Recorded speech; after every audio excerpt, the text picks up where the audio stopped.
How long? Welcome back, guys, to the JPS podcast. And we're here today with my good friend, mentor, and colleague on our mentorship, Brian Miner. Welcome, Brian. How's it going? Thanks for having me on. I'm excited to chat. Yes, we are going to chat. And today we're going to chat all things hypertrophy progression. Brian has spoken about this topic at length. He's very qualified, in my opinion, and that of many others, to discuss hypertrophy progression. We had him out here for the UABC. Shit, when was that? 2020, It's like 2019, maybe. 20, yeah, It was 2019. before COVID. Yeah, Man, so it's it must six have years been. ago. That Yeah, has it feels passed. like three, maybe. Yeah, that's because of COVID. COVID sort of a bit of a pause on life. But Yeah, yeah, so we had Brian come out here 2019 for the UABC, which is our ultimate evidence-based conference here in Melbourne, where we get the best of the best to educate coaches and fitness enthusiasts on the latest science, research, and application. And Brian spoke about progressive overload. So that's very relevant to our topic today, which is overcoming plateaus when your goal is hypertrophy.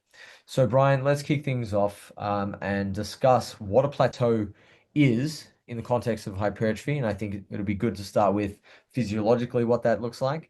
And then obviously how that then relates to, our training progression and what a plateau might look like, depending on your level of experience in the gym. yeah, Let's go. yeah. So I think that's the first step. Obviously, anytime I have an athlete, express concern over a plateau, first it's like let's establish what plateau means for your training experience, and I think that can really reframe kind of the conversation depending on their experience level, because we need to determine if somebody actually is plateaued, and in many cases people aren't plateaued. They just have a high training experience, and like they're expecting progression that they had in early intermediate stages or novice stages.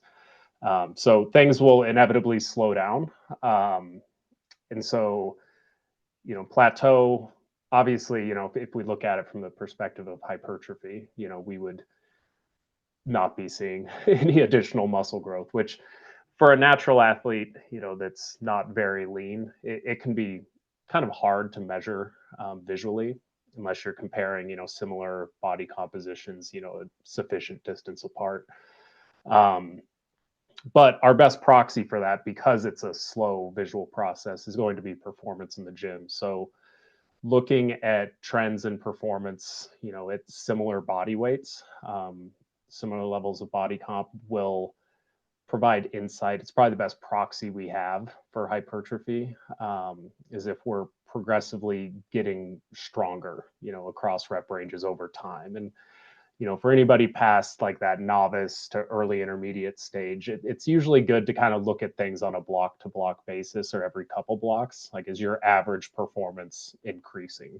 However somebody's measuring that. Well, what do you You know, recommend, be, in terms of measuring performance? Because a lot of people have a very crude centric yeah, perception of performance, like, oh, well, I've got to lift heavier.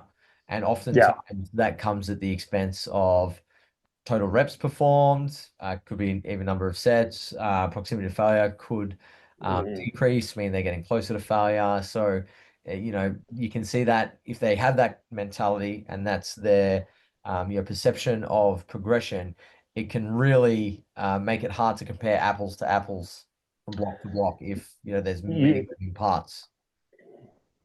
Exactly, and that kind of ties into the progressive overload aspect that you mentioned earlier.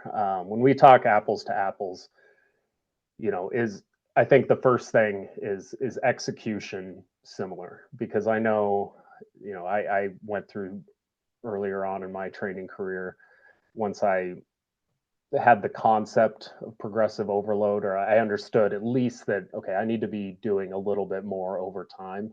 It was almost felt like progress was predicated on that, right? And so you'd be adding load to the bar, breaking technique, getting a little bit sloppier, and for the sake of driving numbers up in the logbook, and almost like convincing yourself that you're progressing. So there's kind of a difference between progression in terms of stimulus and actual progress. So progress would be, okay, I'm maintaining similar execution in a lift. For this rep range, let's say I'm doing 8 reps to failure or 1 to 2 RIR, whatever your protocol is. If you're now using, more load for that rep range at a similar effort level, then it's likely adaptations are at least driving some of that. So yeah, I think when we talk apples to apples, it's like, okay, rep ranges we're training in, proximity to failure, execution. And you could be doing more reps with an existing load, and that can be indicative of progress. And actually, cleaner technique, I think, in and of itself, can be a good indication that you've adapted. Because a lot of people, when they get a little bit looser with their technique, and when you think about it, it's usually a means to an end to get the weight moving. It's we're putting ourselves in a more advantageous position, which in many cases can take demands off the target musculature allocated somewhere else. And so if you're able to lift the same weight with cleaner technique, usually like that can often be an indication that you have gotten stronger and now you can meet those force demands without compensation. Yeah, So and there's a lot of little things like that. the capacity for load or rep progression has obviously increased within that workout because your RIR is likely dropping Mm-hmm. because of that cleaner technique, right? Mm-hmm. I think you made a really good point that ties into the the discussion around a stall or plateau for hypertrophy. Is a lot of people will not have the assessment of their program or progress with that apples to apples mentality. They're just chasing stimulus, right? Which is Yeah. not a bad thing, but because of that, there's a lot of moving parts. Fitness fatigue dynamics are going to be all over the place, and measuring progress is going to be really difficult. So they're going to think they've hit a stall because they had a massive leg session, and now they're just so Mm-hmm. fatigued that numbers have gone down. It's like, oh, I've stalled again. Um, Yeah. because they're not actually keeping as many variables as they can similar, and keeping that stimulus or adjusting it in a very incremental fashion. It's just these massive ebbs and flows in the stimulus, which is going to artificially create that perception of a stall when it's actually just Mm-hmm. fatigue being Yeah. elevated beyond what they predicted or expected. Yeah. Yeah, so like acute fatigue dynamics obviously play a big role. And you especially see this like if I'm working with a strength athlete, somebody who's, I mean, obviously hypertrophy is part of that, but comparing your estimated max when you're 5 weeks into a hard training block compared to, your estimated max after, in week 2 or something when you're less fatigued, it can be pretty misleading. And so I would say on average, most people aren't programming hypertrophy work with the intent to like functionally overreach necessarily. I think a good sustainable hypertrophy programming strategy is going to have near complete recovery session to session. I mean, life doesn't happen in a vacuum, but you should manage things based off whatever the bottleneck is for Yeah. you in terms of recovery. And And that's if you can just do on that, that. I think it's really important when it comes to like progression for hypertrophy. If you're not someone who's got a really strict timeline, for example, like doing 12-week transformation, or you're competing in like 9, 10 months, whatever the case may be, um, is that your training can be so much more flexible than when you're training for a performance outcome, because we're training for mm, adaptation. So when you mm, have that mentality, your ability to then move things based on recovery timelines and just keep progression flowing, right? So say mm, you had a leg session, a little bit more fatigued than normal, and you're meant to do that second leg session on a Thursday, but like overlapping soreness, it might be too high. It's like you can move it to the Friday. yeah, It's not the absolutely. end of the world. And you can just keep that progression going. But a lot of people just become so fixated on, beating the logbook, following things to the T, because a lot of those mental characteristics that come with hypertrophy are that, you've got to be a slave to the program and, Yeah. balls to the wall every session. That can really like trip a lot of people up in their progression and again, mislead them to thinking that I've reached a stall here because, well, you're just fatigued because you're not recovering from Yeah. session to session. And you don't understand that you're aiming to get a stimulus within recovery timelines, right? Just recover, get Hmm. another stimulus, recover, get another stimulus. And as long as you're continually doing that in whatever time frame you're recovered by, you're going to grow over time, if you get all else, reasonably right. Yeah. No, I agree. I think it's if you have a decently balanced program, you're like very few people are operating below like their minimum effective dose, I would Yeah. say, in terms of training volume. And if you Well, People do who genuine, people who are listening to this aren't going to be training below their minimum effective volume, right? yeah, exactly, It's like exactly. So couch potatoes aren't going to be listening to Brian Miner and Jacob Schepis talk about progression for for hypertrophy plateau, yeah, right? exactly, exactly. So if you're genuinely stalled, so like the first thing I would do if somebody comes to me, and I guess, to your point just a second ago, like let's, for the sake of this discussion, is it safe to assume most of these people are intermediate to advanced athletes? Definitely. So if I have an athlete come to me that's, let's ignore like, okay, I'm plateaued like in development, because that one's hard to assess, like we mentioned before, unless you're really dialed in terms of similar body comp. Like you can look flatter just from less carbs and create the illusion that you've regressed, so it's like visual changes, they're good over a long time frame, but acutely they're pretty useless when it comes to like evaluating progress. So then it's like, okay, let's look at performance. Is that moving in the right direction based off of your training age? Ticking those boxes If that we it said earlier, similar set volume, similar proximity of mhm, consistent yeah. technical execution. If load and reps within a rep range are going up, keeping those other variables relatively the same, Hmm. that's a sign that we're progressing. And if not, then we're probably going to run into issues as you're about to discuss, I imagine. Yeah. Yeah, so if exactly, if you're confident you're evaluating the right data,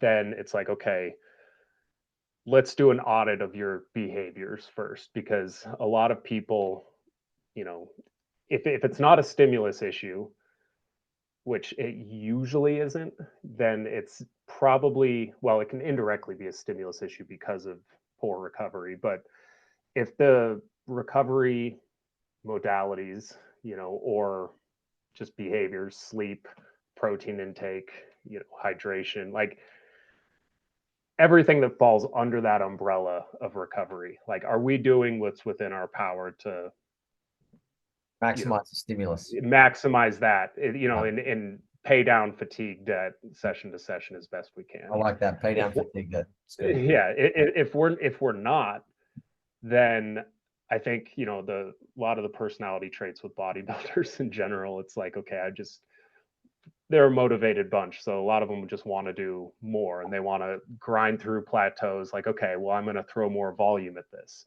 Yeah. If it's not a volume issue, you're just going to exacerbate the fatigue Yeah. They're aspect just of gonna it and chuck their probably make they're gonna chuck their Eric Thomas motivational exactly. Yeah. quotes, music on, and they're just gonna start getting some, partials, extra, work in and Yeah. really fuck it Exactly. up. Yeah. Yeah. And so then they're just going to end up, yeah, trashed and unmotivated. So one of the first things I always do, if we genuinely think, okay, this is, if we get to the point in that flow chart conceptually where it's like, okay, is this a fatigue issue or is this a stimulus issue? And obviously there's interplay there, but if I like to sort of approach the fatigue side first. And so sometimes what I'll do is like, okay, let's add an additional rest day. Let's add 2 additional rest days before we train this movement again. If it's still down, then like, okay, maybe we need to evaluate, like, okay, is this do we need to figure out some creative ways to increase the stimulus, within what existing volume we have. if it does improve, if you take a couple sessions off and all of a sudden your performance is better, then that's a pretty clear indication that it probably was fatigue acutely masking things. And in that case, it's like, okay, is this a programming issue or is this a behavioral, recovery behavior issue? And if everything's dialed in, then at that point, then we may change the training in a manner where it's like, okay, let's spread things out a little bit more. And we may still do that, even if they have suboptimal recovery strategies. It's like we still want to work around with what they have and what their behaviors are. So I want to circle back to that in a sec. I just want to touch on okay. something you mentioned there in terms of like, seeing performance go up after you've made some adjustments to the behavioral side and recovery is improved. I think it's really important that people don't, have that knee-jerk reaction that, oh, my numbers aren't going up, therefore I must be fatigued and I need to dial things back. You really Agreed. need to have very realistic expectations of your rate of progression that are very much based on your genetics, right? Your proclivity for growth and your level of experience. And those two things combined will dictate how fast and how much you are able to progress any given list. And then probably, second to those two things will be novelty of the exercise, because if something's novel, you've got, greater capacity for progression. Because a lot of people I see really get to a point in their lifting where it's like, oh, I've been stuck on the 12s on my lateral raises for months now. Like, well, yeah, the next load progression is 14 kilos, which is Yeah. a large relative increase, like relative increase. just Yeah. under 10%, increase. Mhm. You're only adding small amounts of protein to your delt if done executed technically well with no momentum out of the Yeah. bottom and minimal trap Mhm. involvement, and like Yeah. boosting the weight up. It's like the amount of muscle tissue that you would need to gain to then, after you've acquired all those neural adaptations, the amount of muscle tissue you would need to gain to then, see the manifestation of that in terms of rep progression Yeah. or load progression is fucking massive. It Like, is. to be It on the is. 12s, you're going to be on the 12s for a long time, my friend. Like, you're Mhm. going to be sitting there for 6, 9, 12 months, maybe longer, right? Maybe longer. Maybe longer. Like, chill the fuck out. And I think that's a really important piece in the discussion because, people might hear this and think, wow, I've, been on the, 10s, my, repetition strength hasn't really increased. And it's like, well, how are you looking at this? Like, you need to make sure, Mhm. your understanding of progression is, very much in line with genetics, level of advancement. And it comes back to what we spoke about earlier, in terms of not having a load centric, focus with your progression Mhm. strategy. And I just want to talk about something that, you shared with me many years ago, the dynamic double progression, because I think that's a really important piece to this hypertrophy puzzle because, we're talking about how fatigue might, mask performance, and then that's our proxy for we need to make adjustments. But I think it's really important that people have that conceptual understanding of a realistic rate of progression that's dynamic. So do you want Mhm. to share some insights on that? Yeah, so I think the lateral raise example is one I use often as well. There's going to be more insightful avenues to assess progression depending on the movement that you're doing. Like a lateral raise, I mean, I've probably been plus or minus 5 pounds for the past like fucking decade. It's like it's been it, Hang on, but excuse me. You had your first kid. I guarantee you were down 10 pounds on the lateral. yeah, yeah, yeah. I know I So was. there's going to be, yeah, you're setting yourself up for disappointment if you just take a strictly load centric approach. Um, and so like rep progression, even that on a movement like that can take time. I mean, I would definitely lean into that more than load progression on a lighter movement.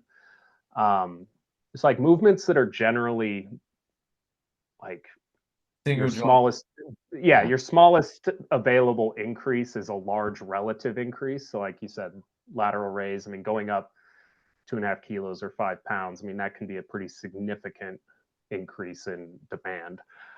So for those kinds of movements, I think really kind of emphasizing execution, like look at your technique. Is there a way I can better improve this? And that's something, 90% of lifters should focus on, you know. Yeah, exactly. Especially in a something like a lateral raise, it's very easy to use momentum, and so I think technique refinement is a very underutilized way to assess progressive overload.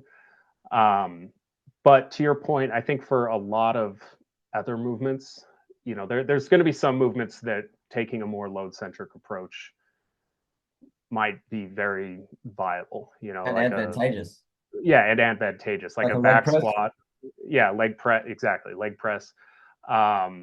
So like the higher the absolute loading, like Yeah. the more you can kind of get away with that stuff. So that's just kind of the rule of thumb there. But even then, for most bodybuilders, What I like to do with most exercises, especially if you're using the same exercise for a longer period of time, is assessing volume load, right? mhm, Especially if you have yeah, that understanding of we're going to keep sets the same, we're going to have that same rep range, proximity to failure is mhm, going to be pretty much the same as well.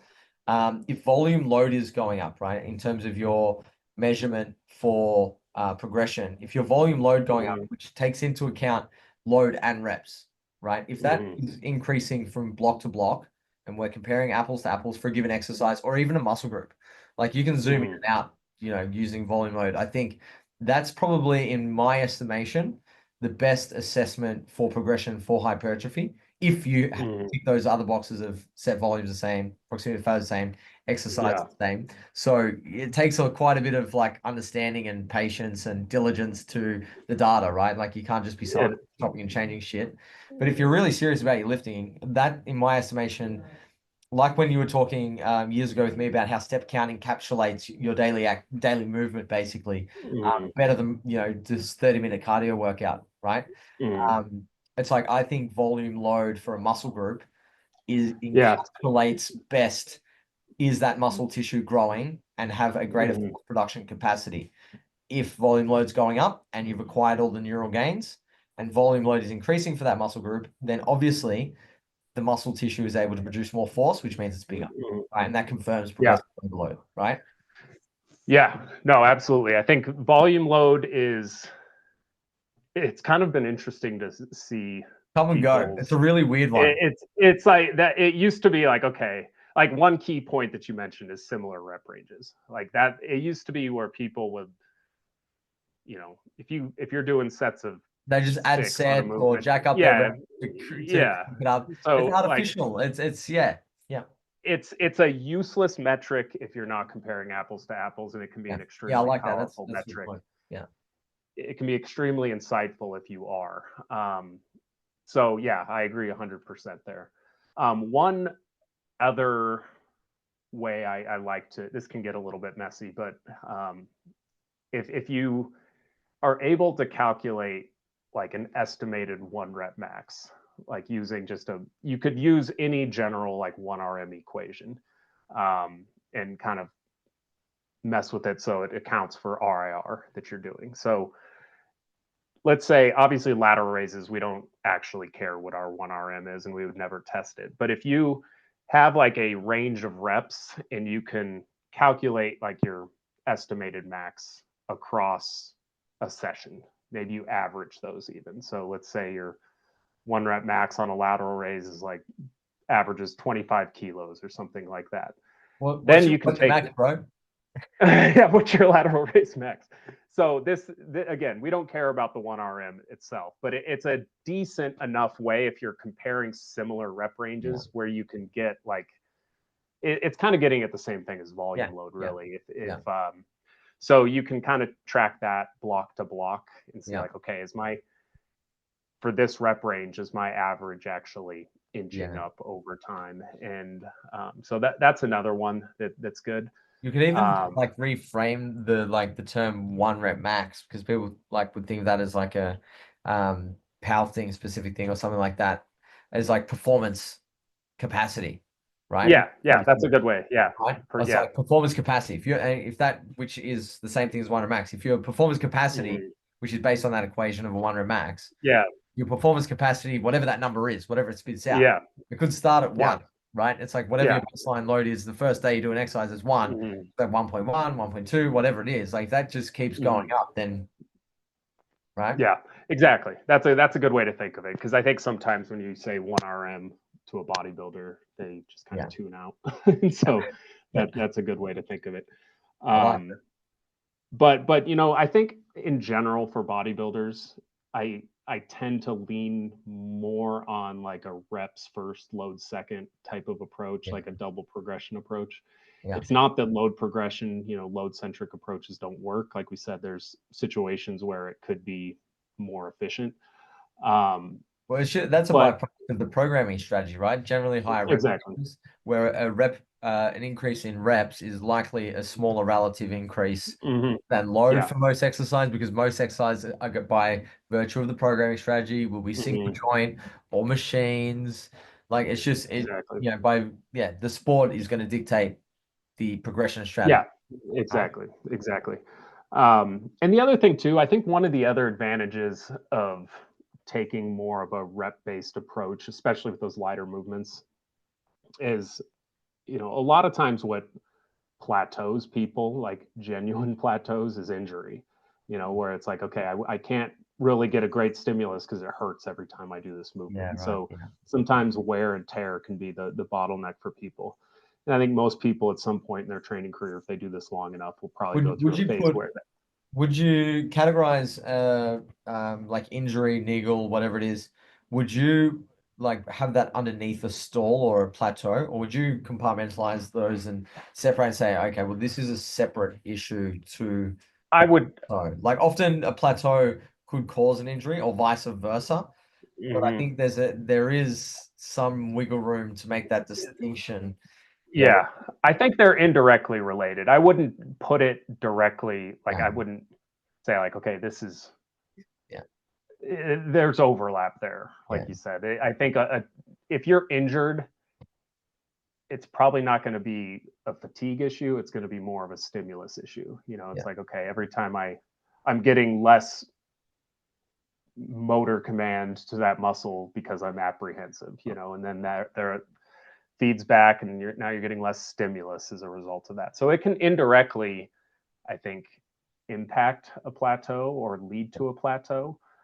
But I think when we kind of look at plateaus, we're thinking like adaptations and fatigue dynamics, and really, I almost think like discomfort can kind of fall under that umbrella of fatigue dynamics in a way yeah. too. Explain that Um, to people who are probably less familiar with what you mean by that. yeah, by the fitness and fatigue model. Yeah.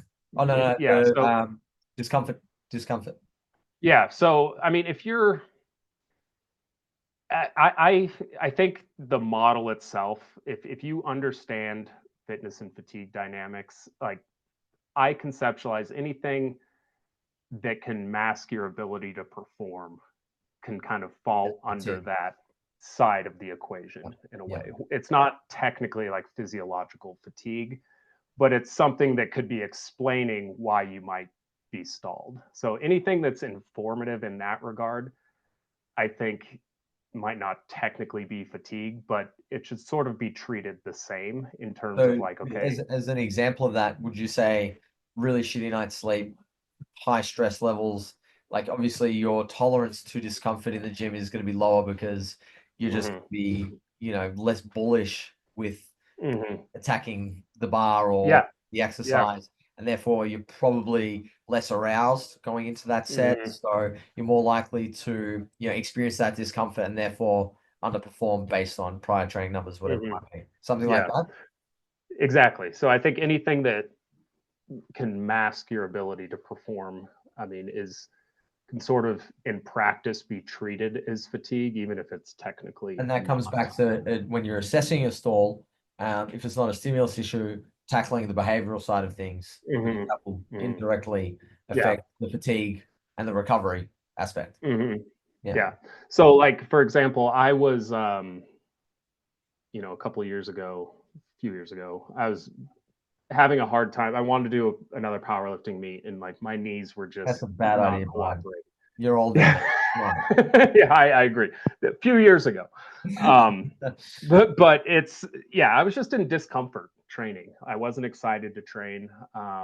Anytime I got under the bar, it was like this feeling of I'm gonna get that. anticipatory anxiety, like, okay, like, all right, I just need to descend down into this squat, and accept what discomfort comes along with this, and so that's a shitty way to go about, your day-to-day training. And so I didn't have productive training in that stretch. I was still sort of at that point where I kind of still had some of my identity tied to powerlifting. It's like, okay, Yeah. I need to squat, bench, and So deadlift. when you say productive training, there was no like progression in loads. There was no There was no real decrease in progression. discomfort, right? Yeah. No decrease in discomfort, and then subsequent progression in load, and that feeling Yeah. when you're starting a training cycle or whatever the case may be, um, like it sucks at the start, and then it's like, nah, I've got this, and you're getting better as your training's getting better, right? So that's a good Exactly. sign of a plateau, right? If it's like I'm not Yeah. really like I'm getting better at this and able to do more whilst getting better, right? Yeah. No. So I would define that as a plateau. And when we look at, if we lump discomfort into the fatigue Yeah. side of things, for the sake of this discussion, it's like, okay, I need to address this. And so overcoming that plateau for me was, all right, I just need to accept I back squatting is not a great tool for the job right now. And so, I did So some more in leg your pressing. situation, back squatting would have been a necessity because you were hoping to powerlift. What was the Yeah. workout? Like when you're in a situation where it's like, well, I need to do this exercise, right? Say it's like this is Yeah. the exercise I need to do for my chest because I've got to grow my chest, right? Yeah. But Yeah. it's, this isn't a great exercise for my chest. Bodybuilding got more room to move, more flexibility to Hmm. get that stimulus. But what would you do in the situation where it's like, okay, I got to do this lift.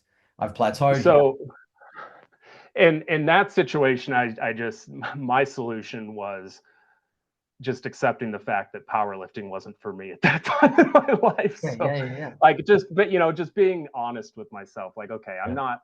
I'm not gonna, if I could have got away with like, okay, let's And that's why like it's I never important not want to to be like married to a have that. lift. You can't be married Exactly. to a lift. And this, Yeah. because we are talking about hypertrophy, which is a lot different to in this regard Hmm. to your situation there. But if you feel like you've plateaued on a lift, it's like you're just feeling shitty, like in the case that you Hmm. were explaining before when you're returning to Hmm. powerlifting, bodybuilders can move away from a lift and the world won't Yeah. end, right? And I think that's so important to understand. It's like you might take a few steps backwards in, load. You might not be lifting, super heavy on the dumbbells, initially if you're going from a barbell, but Hmm. if the barbell's hurting you and it's like not progressing, sometimes you do need to change the exercise. And I think that really Hmm. ties in well with what we're discussing here. Ideally, we don't want to change Yeah. our exercise too much if you're really serious about hypertrophy because you just want to keep the stimulus relatively the same, and progress the load and reps based on your adaptations, right? If you're getting the Hmm. stimulus, and change your exercises can make it a bit more difficult to measure and manage that, Hmm. especially for key exercises, multiple joints, more technical lifts, shit like that. Um, but the good news is that exercise variation or variation in the exercise can be a really useful way to overcome a plateau, if an exercise goes stale or it is like just not working for you anymore, right? So what are Hmm. some of the things that you would look to when it's like, okay, this exercise just isn't right for me now, like this isn't. Yeah. Yeah. So with that example, with the powerlifting example, it's like it didn't really matter how much volume I was doing. Like even if I just did a top set, it was uncomfortable and like I wouldn't be able to move the needle on that either. So it wasn't really a volume dosing thing. Sometimes it can be. It's like, are we just doing too much of this movement? So let's, transitioning back to hypertrophy, which we're actually talking about here.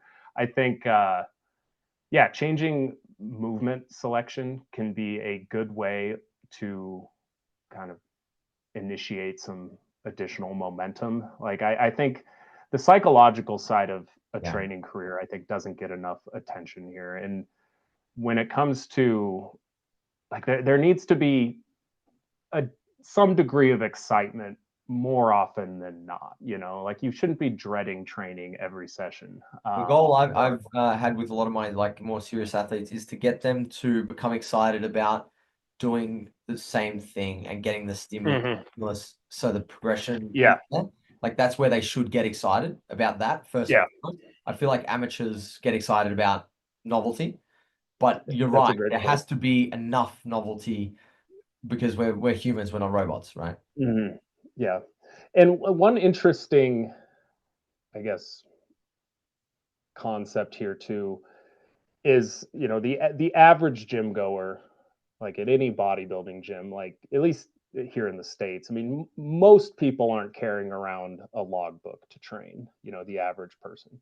A lot of them are still making good progress though, and a lot of them are changing exercise selection. They're still kind of married to the novelty side of things. I believe that, like, there's only so much proficiency that's required in a movement to really Yeah. get something out of We're it. not doing Olympic Um, weightlifting, right? exactly. So like if you're like, if you've only leg pressed for a year and then you go to back squats, like obviously then yeah, there's gonna be some neurological learning that's required to really make that a useful hypertrophy movement for a But while. the other So direction's not going to take long. no, I wouldn't say so. And I think, okay, I had hack squats in. I'm going to switch to leg press or pendulum squats. It's like Yeah, you're in the more like built-in stability a movement has, like the less I think that argument applies when it 100%. comes to like excessive variation. Yeah, Um, and I think a lot of these people too that aren't logging stuff, a lot of them are training, to failure on each set, which I think in a way like you have to you need have to built-in manage. stability, right? You have to have built-in stability, but it's also built-in progressive overload, really. I mean, if you're adapting and you're doing additional reps since you've standardized your effort per set, then like you have a general idea of when you've outgrown a rep range. It's like, okay, it's time to move up. I was doing this for 8 reps, now I'm doing it for 13. Like, let's increase the weight. Yeah, So I don't think it needs to be like you're, buried in a logbook in order to make progress. I think where consistency really is beneficial is assessing if you're doing a sufficient amount of volume. Am I like, if I am keeping movements the same, I can actually look at performance trends rather than just like kind of guessing. yeah. But I don't think hypertrophy is dependent on keeping movements the same once you're past a certain point in your training 100%. career. And especially the Um, direction of it going from um, more technical to less technical. exactly. And a Well, lot of bodybuilding movements are less technical, correct, correct. Yeah. and So and I think on that, there's sort of been this. I was just gonna say there's sort of been this renaissance of like belief again in machine work. It used to be like people swore off machines as ineffective, and now there's a strong case in, depending on circumstance, that it's, more beneficial for hypertrophy depending on the movement. But um, so yeah, just want to touch on one thing that's additional to the, I guess, overcoming a plateau discussion that we've moved into now. mhm, We discussed, varying the exercises. That's one lever that we can pull, right, to inject some novelty and, psychological engagement in training. I think that's definitely one. mhm. It's probably not your first lever to pull, right? Like the first Well, lever the, would the probably be, another training variable. So just talk yeah, your approach with like I guess the yeah, order of variables you're looking at to tweak to keep driving progress if it's not a behavioral yeah, style related. yeah. So if it's not, I mean, that if the behavioral thing is my first lever to Yeah. pull, but yeah, if we're talking about just training, like once we know, okay, this is a stimulus thing, how do we provide a better stimulus, or increase the stimulus for a given amount of time? I think, and this doesn't really seem to be super supported in the literature, but I do think intensifying rep ranges can help psychologically for some people. So let's say I have somebody that's stalled out in an 8 to 12, and it's like they've just been kind of chipping away at the same weight forever, like getting them at least getting some heavier weight in their hands without compromising execution by lowering the rep range, that can at least get them some familiarity with heavier weights. And then once you circle back to higher rep ranges, you don't feel as defeated, I guess, when you go back to that same weight. You're more inclined to be like, all right, I was moving 80s on this last block. Maybe instead of 60s, I'll go 65s this block. And So I the think just takeaway here is approach. that you are a proponent of linear periodization, my friend. I do. Well, to some degree, like Yeah, cyclical at least. Like with, I with, don't with think. with a lot of other shit thrown in. But no, but I Yeah. like that for a couple of reasons because I think one, there's obviously going to be some neural adaptations that take place with a heavier load, Hmm. which are going Hmm. to, whether post-activation potentiation acutely or even like more chronically in terms of like, Hmm. neural drive to the motor units, that's going to make lighter weights feel lighter. Hmm. Right, when you Yeah. add that experience with a heavy load. So I think that's Yeah. really beneficial, big tick. And I think, a lesser, I think coaches would do this intuitively because they want to feel like they're helping their clients progress and they want their clients to feel like the program's working, right? The Hmm. client will obviously feel motivated by seeing, oh, well, I can lift heavier now. And that's Hmm. going to, increase engagement, effort. And Hmm. then when they circle back, if engagement effort is higher because of that, they're probably going to make better progression Yeah. Yeah. there as well. So I think those two things combined is like probably like really, really good thing for long-term Yeah. athletic development or hypertrophy. Yeah. I mean, I think any adjustment is fair game if it's increasing motivation, even if it's acutely. Yeah. I think that's like the Well, longer that's a I've tricky one. coached. Yeah, the longer I've coached, the more I've started to appreciate like the psychological side of all of this over a long period of time. It's, I think keeping people excited about training is, people are so focused on the physiology that it's easy to overlook, like, okay, outside of an 8 to 12 week study, like how do we keep this sustainable? Yeah. And a lot of it is manipulating variables that on a physiological level may not provide like a huge difference in terms of like raw stimulus, but I think can anytime you're more motivated, you're going to get higher levels of motor unit recruitment. I think in many cases that's the case. So it's yeah, keeping people excited and almost like, yeah, it's not that we're trying to trick our clients into, Oh, we are okay, absolutely. yeah, so it's like, yeah, you're lifting heavier weights. Maybe you're not necessarily any stronger yet, but at least like there's a training variable that has gone up. Yeah. We're not just chipping away at the same progression format. I Um, think, I think there's so many like important distinctions for people to make, like that will help their lifting, whether they're a coach or an athlete. Is like if you're following a strategy like you just outlined, going from 8 to 12 reps to say 5 to 8, and you're lifting heavier, you're not stronger. You're just yeah. lifting heavier. Hmm. I think that's a really important distinction because again, that ties into people's perception of progress, Hmm. right? Again, it Yeah. can't be load centric, and you do have to understand fitness fatigue dynamics, stimulus Hmm. recovery adaptation, and how all these, I guess, really basic but foundational concepts that people learn in their Hmm. NASM fucking certificates and over here in Australia, certificate 3 and 4 in fitness. And it's like, what the fuck's fitness fatigue dynamics? What's stimulus Yeah. adaptation? It's like, just tell me the exercises and the muscle groups, Yeah. and, hypertrophy Yeah. rep range. Like that's the shit that they want to learn. Yeah. Like Yeah. that's all well and good, but you need to understand these things because if you just lift heavier because you've gone down a rep range, you're not stronger. You haven't Hmm. acquired any adaptations that are increasing force production Yeah. yet. It's like you're just modifying the variables to allow you to use more of your force production capacity, right? Yeah. Like a Yeah. big difference.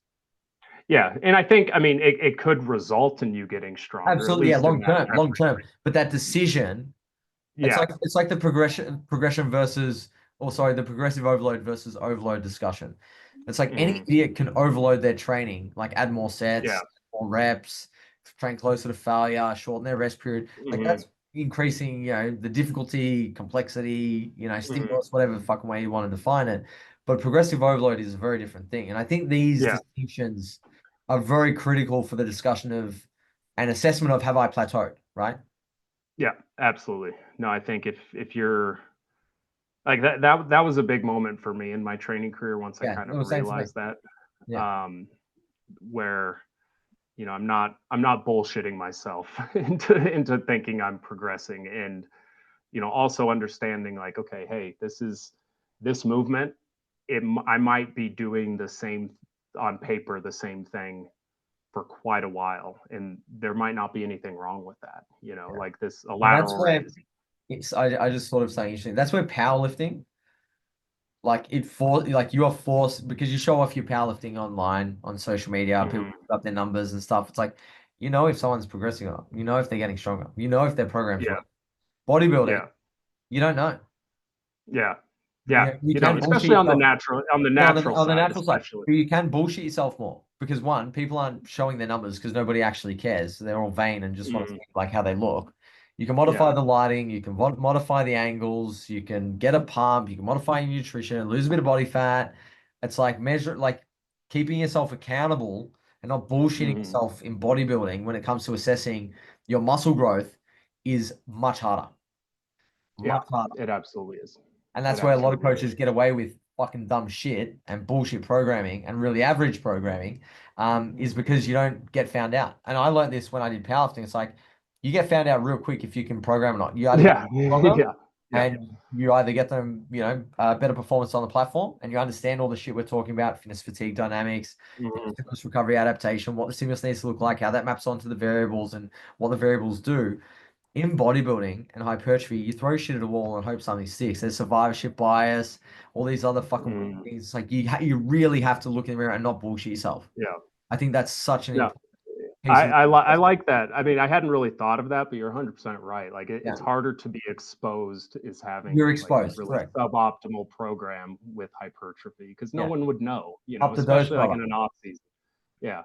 If we're talking like a good program builds 2 pounds of muscle in that year versus a bad program, which might build a half pound, it's like, okay, like Yeah. in off season levels, like you're not going to be able to tell that, Yeah. so you can, and it's always funny, like on the enhanced side, because it's even more the case, or there can be this bias, like this is the training I've been doing and look at the results I've gotten. And I so think then if you, fortunately for us, the natural side of bodybuilding has gravitated towards a data-driven, science-based mm, approach by virtue of how difficult it does become to actually build muscle mm, and whatnot. yeah, So I think we sort of, a big majority of the natural, sort of lifting community has, been pulled into not bullshitting themselves if they're serious about their lifting mm, by yeah, virtue of how yeah, difficult it gets over time to actually continue to make progress.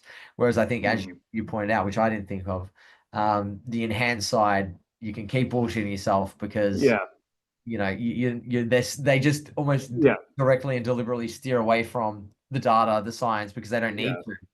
You know, yeah, they don't like need they continue bullshitting themselves and everyone else. And anyway, that's a to. discussion for you and I. Much That's, yeah, off it's a there. different discussion for sure. But yeah, you see it.